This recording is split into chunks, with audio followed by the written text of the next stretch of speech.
मोदी जी ने इंडिया को चांद पर पहुंचा दिया है। एक पैसा का सहयोग नहीं पाई बीजेपी हम नहीं देगा। लोकसभा चुनाव में तो हम इंडिया गठबंधन को जिताना चाहेंगे। बेरोजगारी बहुत ज्यादा है, नवयुवक कहीं आत्महत्या कर रहा है तो कहीं कुछ कर रहा है, कहीं कुछ कर रहा है। वेतन चाहिए 1 लाख और जो है सिलेंडर 1100 रुपया लेने में उनको जो है परहेज है। यूपी पहले नंबर पे था गुंडागर्दी में, आज यहाँ से गुंडागर्दी खत्म है।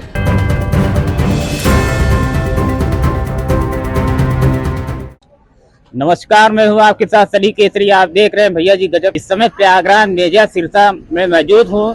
यहाँ विधानसभा और नगर पंचायत कहा जाता है। ऐसे में हम जनता से बात करेंगे आखिर लोकसभा चुनाव का क्या माहौल है। आपको लगता है आप तीसरी बार प्रधानमंत्री यहाँ देखना चाहेंगे? हाँ, देखना क्यों चाहेंगे, अच्छे हैं, हैट्रिक मारेंगे। लोकसभा चुनाव में तो हम इंडिया गठबंधन को जिताना चाहेंगे। क्योंकि बेरोजगारी, महंगाई मुद्दा और सारे जो सरकारी विभाग है उनको बेचना, ये सबसे बड़ा मुद्दा है हमारे देश में। रेलवे बेच दिया, वेल बेच दिया, हवाई अड्डा बेच दिया, सब नौकरियां खा जा रहे हैं और लड़कों को बेरोजगार किए जा रहे हैं। और इसी कारण से हम ये चाहते हैं कि ये सरकार गिरे। जो 450 का गैस सिलेंडर था, स्मृति ईरानी अमेठी में ऐसे लेके टहल रही थी, आज नहीं टहलती हैं। क्यों? क्योंकि उनको बोलना नहीं है। चीनी जब 40 रुपए 30 रुपए किलो था तब चीनी को लेके टहलती थी, आज नहीं बोल रही है। क्योंकि अपनी महंगाई को वो नहीं दिखा रहा। इस बार अपने वो लोकसभा चुनाव में कोई भी ऐसा मुद्दा लेके नहीं आए हैं। जैसे अगली बार राम मंदिर, ट्रिपल तलाक, तमाम चीजें लाए थे। इस बार उनके मैनिफेस्टो में न तो महंगाई है, न रोजगार है, कुछ नहीं है। केवल एक ही है, संविधान। संविधान खतरे में है। आप संविधान को बदलेंगे, ओबीसी एसटी का आरक्षण खत्म करेंगे, तो ये बहुत बड़ा मुद्दा है। इसलिए इंडिया गठबंधन को जो जिताएगा वही सुख चैन पाएगा। बाकी मोदी की राज में कुछ नहीं मिलने वाला है। लोग कह रहे हैं कि बीजेपी 400 बार नारा लग रहा है। 400 बार केवल उनका एक भौकाल है, कहते नहीं है, अपनी भौकाल को टाइट बनाए रखे हुए हैं जिससे कि जनता भ्रमित हो। और जनता भ्रमित होने वाली नहीं है। जो रोजगार, जो युवक पढ़ रहा होगा, जिसको नौकरी चाहिए, अभी 50-60 हजार की वैकेंसी आई थी पुलिस की, रद्द हो गई। 4 महीने 3 महीने में कराने का है वो था, अभी तक हुआ नहीं। और रोजगार कोई नहीं निकल रहा है। इनका काम है कि प्राइवेटाइजेशन करो और कुछ काम नहीं है। लेकिन जनता तो पब्लिक भी कह रही है और कुछ नेता भी कह रहे हैं कि महंगाई भी खत्म कर दिया है और उस पर रोजगार भी। अच्छा, आप भैया महंगाई है तो आप बताइए 1100 में सिलेंडर उठा रहे हैं, नहीं उठा रहे हैं? पहले आप कांग्रेस की सरकार में कितने उठाए हैं आपको खुद पता होगा। पहले आप पेट्रोल कितने में भरवाते थे? 80-70 में भरवाते थे ना। आज पेट्रोल कितने में भरवा रहे हैं आप? 100 रुपए में भरवा रहे हैं। अरे बीजेपी का सरकार बा 5 किलो राशन देता सबके। हमार तो 10 साल से राशन कार्ड रद्द बा। 10 साल से हमारा राशन कार्ड रद्द बा। इतना सबके कॉलोनी दिए, लाइटिंग का पैसा दिए। हम आज तक एक पैसा का नहीं बीजेपी का सहयोग पाए है। एक पैसा का सहयोग नहीं पाई बीजेपी हम नहीं देवा। हम कहा जानी बीजेपी कहा जानी सपा, सब गए माम आए चूल्हे पे भार दे। आप जो है मतलब ठान लिए बीजेपी को, आप मतलब वोट नहीं देने वाले? हम किसी को वोट नहीं देंगे, किसी को वोट नहीं देंगे। कोई मेरे घर खर्चा नहीं पड़ जाएगा। मैं कर्म करूंगी तो पूजा करूंगी। आवास योजना का सुविधा लाभ नहीं, हमें कुछ नहीं मिला है। न आवास मिला है, मैं विधवा औरत, हमारे घर में 7-7 जने खर्चा हम कैसे चलावत है। छोटी सी दुकान दे के हम जानत है जो है इस सरकार का सुविधा दिएगा। राशन भी नहीं पा रहे हैं। 10 साल से मेरा राशन बंद है। कई बार मैंने ऑनलाइन कराया, कुल कराया, मेरा राशन कार्ड नहीं बन पा रहा है। चुनाव में हम लोग बीजेपी के साथ में है, मोदी जी के साथ में है और हर ढंग से जिताएंगे और उन्हीं को उसी चेहरे को हम लोग देखना चाहेंगे प्रधानमंत्री के रूप में। पहली चीज। दूसरी चीज, उन्होंने नवयुवक का ध्यान नहीं दिया है। बेरोजगारी इस समय बहुत है।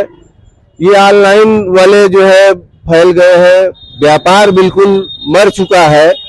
इसके बारे में थोड़ा सा मोदी जी ध्यान दें और बाकी हिंदुस्तान का गौरव तो आगे बढ़ ही रहा है। बाकी सारे लोग मोदी से खुश हैं और कुछ नाखुश भी रहते हैं, वो सभी से रहते हैं। क्या आपको लगता है कि प्रयागराज से जो प्रत्याशी है नीरज त्रिपाठी जी और उज्जवल रामाय इंडिया गठबंधन दोनों टक्कर है, इस पर कितना सही और गलत मान? ये गलत सही है, सबका अपना अपना धारणा है। अपना अपना वोट का जो है सबको मतलब देने का अधिकार है, ठीक है। लेकिन 90% जनता मोदी जी के साथ में है और चेहरा मोदी जी का देखा जा रहा है। कौन आ रहा है, कौन जा रहा है, इससे कोई मतलब ही नहीं है। और बीजेपी का एक फंडा और है कि हर बार नया चेहरा उतारती है, तो इससे हम लोगों को फर्क नहीं है, हम लोगों को केवल मोदी जी का चेहरा दिखता है। विपक्ष के लोग कहते हैं कि महंगाई खत्म नहीं हुआ है और बेरोजगारी बढ़ रही है, इस पर क्या? महंगाई हर पार्टी नहीं खत्म कर सकती, मोदी जी क्या खत्म करेंगे। बेरोजगारी बहुत ज्यादा है, नवयुवक कहीं आत्महत्या कर रहा है तो कहीं कुछ कर रहा है, कहीं कुछ कर रहा है।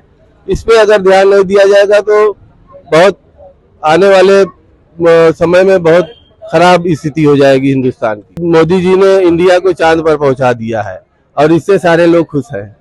क्या कहेंगे? लोग कह रहे हैं बीजेपी 400 का नारा लग रहा है, इस पर क्या कहेंगे? ये तो हमारे हिसाब से जो है 100% सही कह रहे हैं। उनका कॉन्फिडेंस लेवल जो बढ़ा है वो जनता के दम पे ही बढ़ा है। जनता के कारण ही जो है वो इतने ऊपर हाई लेवल तक जो है सोच पा रहे हैं। तो किसको वोट देना चाहेंगे आप? वोट तो हम उसी को देंगे जिसके लिए अभी भाई साहब ने कहा। अपने मुंह से कहने क्या बात है, वो तो 400 पार जब आएगा तभी पता चलेगा। अच्छा, महंगाई बेरोजगारी भी लोग विपक्ष के लोग कह रहे हैं अभी खत्म नहीं, बढ़ती चली जा रही है, इस पर क्या कहें? कुछ नहीं करना।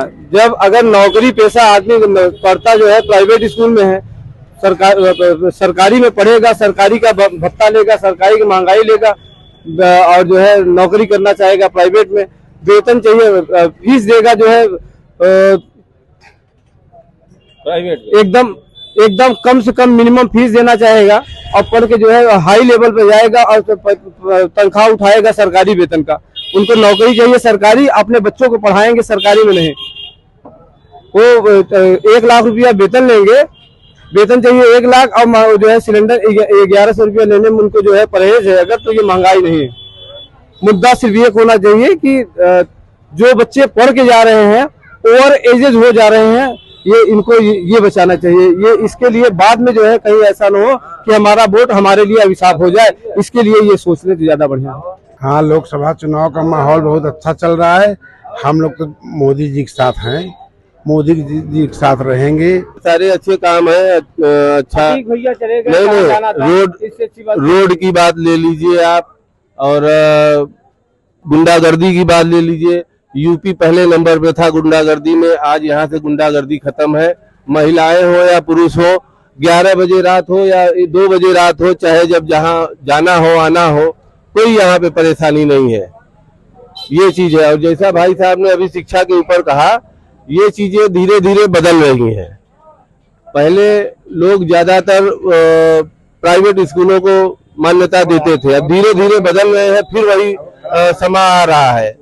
सारे लोग धीरे धीरे रुझान ले रहे हैं सरकारी स्कूलों में, सरकारी कॉलेज में धीरे धीरे रुझान लिया जा रहा है। अच्छा, ये महिलाओं की हम बात करें, मंगलसूत्र की राजनीति हो रही है, जो घर कह रहे हैं कि घर में जो गहना है और जो मंगलसूत्र है उसको भी राजनीति चल रही है, इस पर क्या कहें? ऐसा तो हमारी नजर में नहीं है कि मंगलसूत्र और गहने के ऊपर कोई बात हुआ हो, ऐसा मेरी नजर में नहीं है, तो इस पे हम कोई टिप्पणी नहीं देंगे। संविधान के बारे में क्या कहना चाहेंगे आप?